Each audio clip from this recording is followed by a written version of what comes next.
texto hebraico, ele se esforça para ter mais de um significado. Nós precisamos ficar atento a isso. Ele não quer significar uma única coisa. Se eu pudesse fazer uma comparação usando a música, depois do movimento da pintura impressionista, por exemplo, na França, nós tivemos os chamados autores musicais ditos impressionistas. É um movimento impressionista na música. Então, Claude Debussy, Ravel e outros. Mais conhecidos aí são esses dois, né? E há determinadas passagens da obra de Debussy, por exemplo, a peça mais famosa, Clair de Lune, alguns acordes, alguns elementos musicais utilizados na obra, eles podem significar mais de uma coisa. Você analisa aquele acorde, ele tem muitas funções. Você não consegue determinar o que é aquele acorde. Exatamente o que ele é. E era essa a intenção do Claude Debussy. Quer dizer, ele não fez isso ao acaso. Ele fez isso propositadamente. Ele queria que aquele acorde não tivesse um único significado. Então, voltando aqui para o texto bíblico, os autores bíblicos, porque eles compõem uma geração, eles compõem uma mentalidade, a mentalidade de um povo, né? O povo hebreu, escreve texto para significar muitas coisas. Então, o primeiro erro que pode ser cometido no estudo desse texto é você querer encontrar um significado. Então, nessa perspectiva, a pergunta quem é Adão é uma pergunta já equivocada na raiz. Porque quando eu pergunto quem é Adão, eu estou em busca de uma resposta, uma única resposta que seja capaz de explicar todas as ocorrências da palavra Adão no texto bíblico. Não tem. Não tem. Porque, vamos mais uma vez, um exemplo concreto. Se eu digo assim, não, Adão é a humanidade. Adão é um símbolo da humanidade. Perfeito.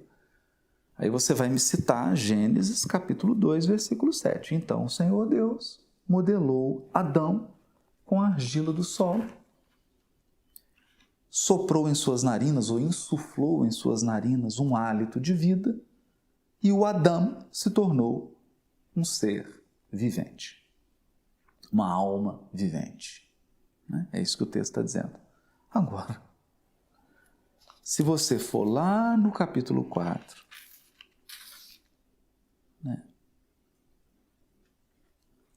e começar a ver, por exemplo, capítulo 4, versículo 25, Adão conheceu sua mulher, ela deu à luz um filho e lhe pôs o nome de Sete, porque disse ela, Deus me concedeu outra descendência no lugar de Abel que Caim matou. Também a Sete nasceu um filho e ele lhe deu o nome de Enosh, que foi o primeiro a invocar o nome do Senhor. E aí começa o capítulo 5, eis o livro da descendência de Adão. Aqui você não pode dizer que Adão é a humanidade, porque nós estamos escrevendo aqui um homem e a sua mulher tiveram um filho, esse filho tem um nome, esse filho vai gerar uma descendência e essa descendência vai culminar lá no Cristo. Por exemplo, na genealogia de Mateus, capítulo 1. E em Lucas também, capítulos 1 e 2. Então, não há uma resposta única. Esse é um ponto importantíssimo. Importantíssimo. Nós percebemos esse equívoco, que é um equívoco gigantesco, nos livros que vão interpretar Apocalipse. Os livros que tratam de Apocalipse, não é que eles estejam errados. Eu não estou errado ao dizer que Adão representa a humanidade. Não, eu estou parcialmente certo. É diferente. Não está errado, mas também não está completamente certo. Então, quando você toma o Apocalipse e você diz assim, a besta apocalíptica é isso, não está errado. Não está errado, mas está incompleto. Por quê? Porque os símbolos do Apocalipse, eles representam muitas coisas. Um símbolo em uma passagem quer dizer de várias coisas, de vários movimentos. Desde o individual ao coletivo e tudo que fica entre isso. Várias coisas sobre o individual, várias coisas sobre o coletivo. É um misto, é um misto. É por isso que a tradição hebraica sempre afirmava, utilizando um texto de Jeremias, do martelo que quebrou a rocha e a rocha se despedaçou, né? Está lá na profecia de Jeremias. Eles sempre identificavam esse martelo como a palavra de Deus, no sentido de que a palavra do Senhor, ou seja, o ensino, a orientação que vem de Deus, ela tem múltiplas faces. O que gerou o provérbio, a Torá tem 70 faces. Porque quando o hebreu quer dizer múltiplo e ele não quer delimitar, ele fala 70. Hoje nós diríamos diferente. Usando a linguagem, por exemplo, da matemática, nós diríamos assim, N vezes. O que significa N vezes? Um número incontável de vezes. Incontável. N vezes. O hebreu utiliza 70 vezes. Então, 70 significa incontável. A Torá possui 70 faces. Aqui tem um jogo de palavras. 70 porque é incontável. Face porque é um rosto, você tem que vê-lo. Você tem que fitar, olhar para ele, reagir a ele. Não é só uma interpretação, é um rosto, é uma face. Então você tem que olhar para ela, você tem que contemplar essa face, você tem que reagir a essa face. Uma delas pode estar brava, a outra pode estar alegre, a outra pode estar melancólica. São faces. E você precisa reagir a essas expressões fisionômicas do texto. É muito sutil isso. Assim também é o Apocalipse. Todo o texto hebraico, todos os textos. Adão possui uma multiplicidade de significados. Agora, o interessante é a metáfora do martelo na rocha, porque você tem uma rocha. Você quebra ela, ela se parte em pedaços menores, mas que refletem a estrutura da rocha como um todo. Então, é uma espécie de cristal. O que isso quer dizer? Que o texto ele tem um sentido global, que é a rocha, que é a estrutura total do texto. Então, nós estudamos isso aqui. Se você examinar capítulo 1 de Gênesis, versículo 1, até capítulo 2, já falamos assim milhares de vezes. Versículo 4, ele é a rocha primordial. Né? O pedacinho primordial. A rocha não, o pedaço primordial. Através dessa pecinha, outras de mesma qualidade, vão se juntando a ela e formam um grande todo. Então eu posso olhar para a Bíblia como um todo, como uma grande rocha, uma grande estrutura. E à medida que eu vou indo nas suas partes, eu vou percebendo que há uma diferença quantitativa, mas não qualitativa. O que isso quer dizer?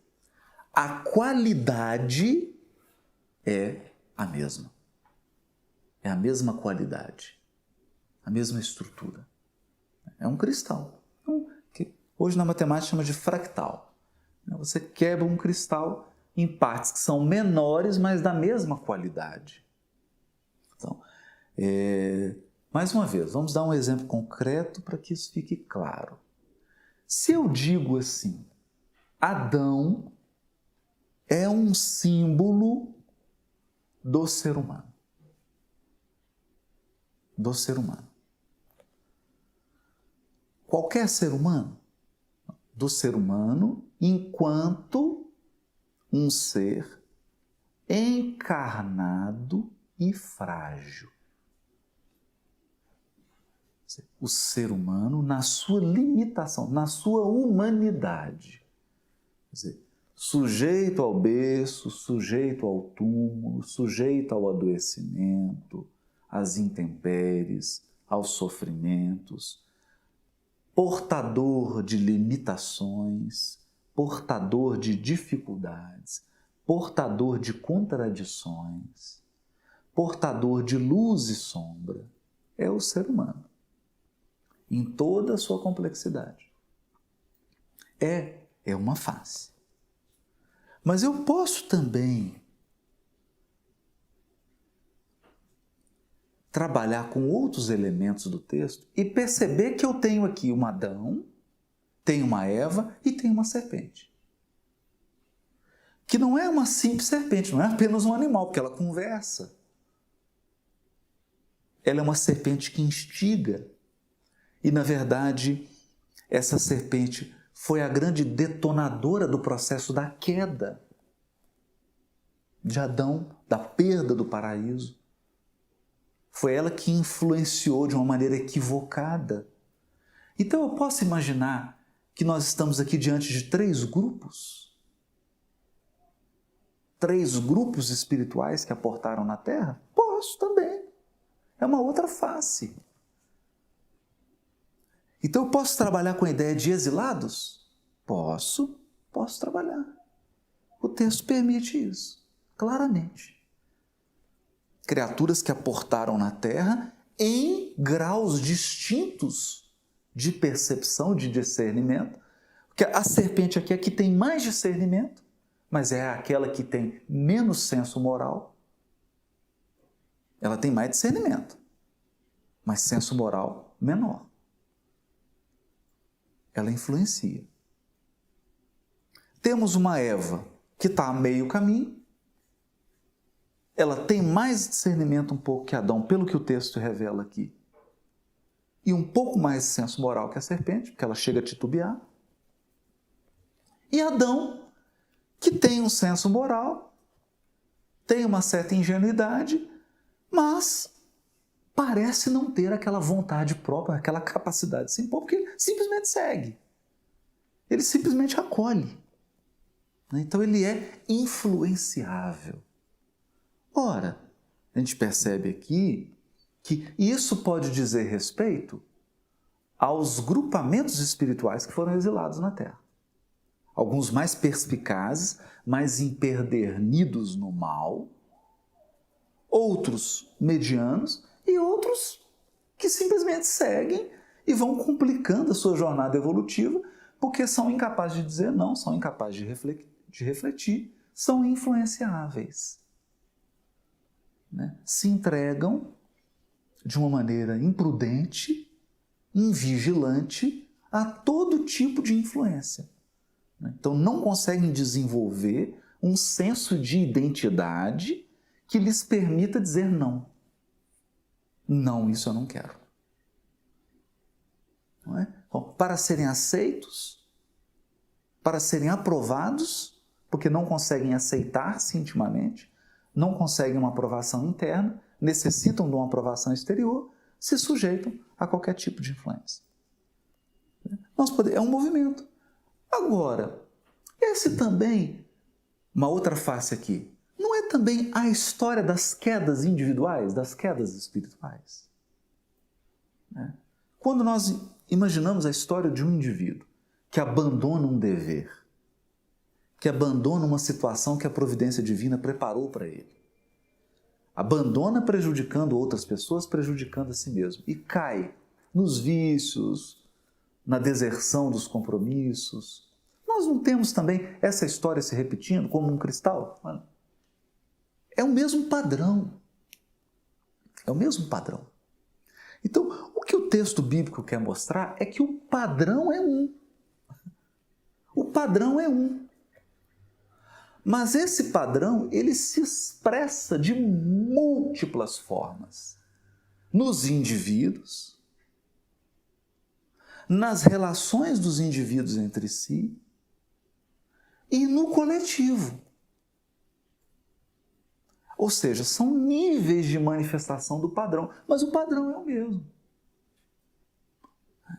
Daqui nós podemos depreender, lançar uma primeira ideia. O texto bíblico não está tão preocupado em descrever acontecimentos. Ele está mais preocupado em descrever padrões evolutivos. Padrões.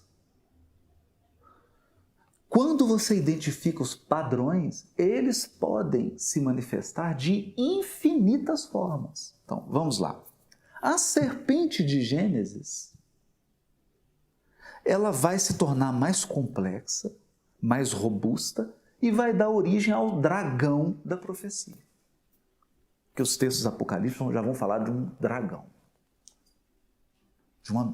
E aí o Apocalipse vai além dessa figura mítica do dragão e começa a falar de uma besta apocalíptica, de um animal que ele é formado, ele é uma colagem de diversos animais. Ou seja, ele ganhou em extensão. Mas em termos qualitativos, ele é a velha serpente. Não é? Essa serpente ganhou o nome de Satanás, em hebraico. O acusador, o que causa problema, aquele que semeia discórdia, que foi o que a serpente fez aqui. Aquele que influencia para a criatura cair, aquele que leva, que conduz a criatura para a ilusão. Isso se manifesta o quê? Isso se manifesta na vida individual. Quantas pessoas, utilizando de posições afetivas e emocionais, influenciam outras e levam outras ao abandono dos compromissos, à queda espiritual. Quantas pessoas assumem essa função de serpente? Nós temos que ficar vigilantes. Nós podemos estar dentro de casa fazendo o papel da serpente. É um padrão. Mas quando você pensa de um ponto de vista coletivo, você chega no livro Libertação, por exemplo, e pensa naquelas entidades que são os dragões do planeta Terra. As grandes serpentes. Espíritos que dirigem a mentalidade dos encarnados, levando-os a um materialismo, a um sensualismo, a um completo abandono da comunhão com Deus, dos deveres espirituais, do compromisso com a sua evolução, da acomodação espiritual, dos falsos conceitos de liberdade, os falsos conceitos de felicidade. Por quê? Porque é uma liberdade que agride a liberdade do outro. É uma felicidade que se constrói sobre lágrimas. Então são conceitos fáceis. Por quê? Porque é a via mais fácil. É a porta larga. É a maneira fácil. Então, o enriquecimento ilícito, a pilhagem, a corrupção, o roubo, o descompromisso com o sentimento do outro. Então, são padrões que vêm desses dragões. Mas é a serpente. Isso acontece num micro e num macro. Então, se alguém chega assim, então o texto de Gênesis está descrevendo os dragões de libertação? Também. Então o texto de Gênesis está descrevendo aquela pessoa dentro de casa que provoca a queda de todos os seus familiares? Também. Também. Muitas faces. N faces.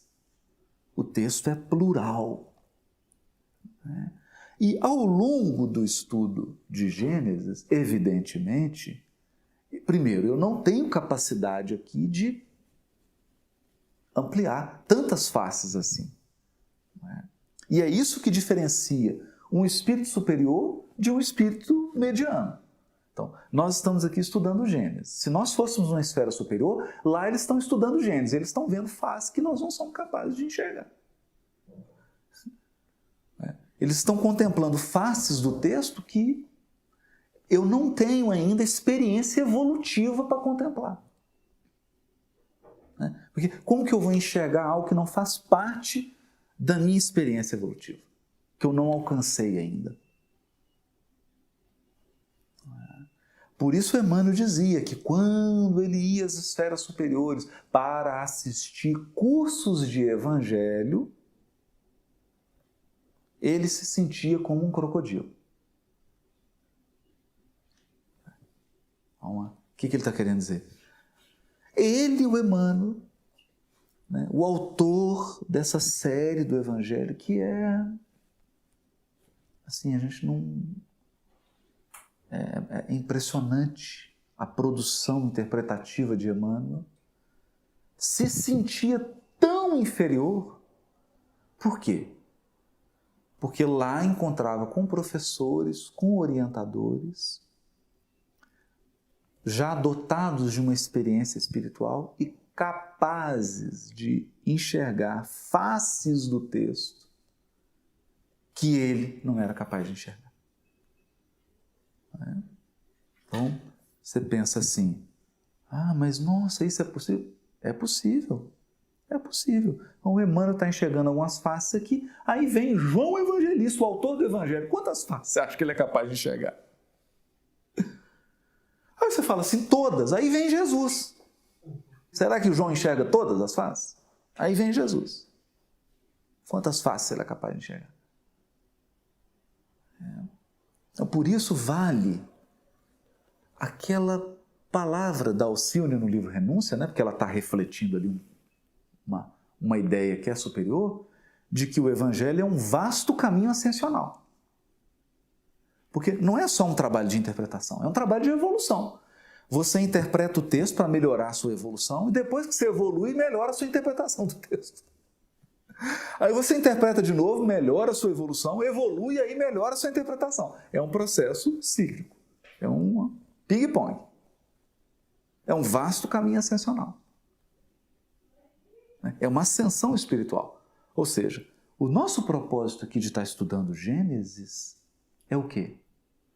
É ascender espiritualmente. Nós não estamos aqui apenas estudando um texto. A nossa finalidade é uma ascensão espiritual. Nós estamos em busca de incrementar a nossa intimidade com recursos que ampliem o nosso discernimento, que nos torne capazes de identificar esses padrões evolutivos ou os princípios da lei divina, esses padrões que orientam a evolução dos seres e das coisas.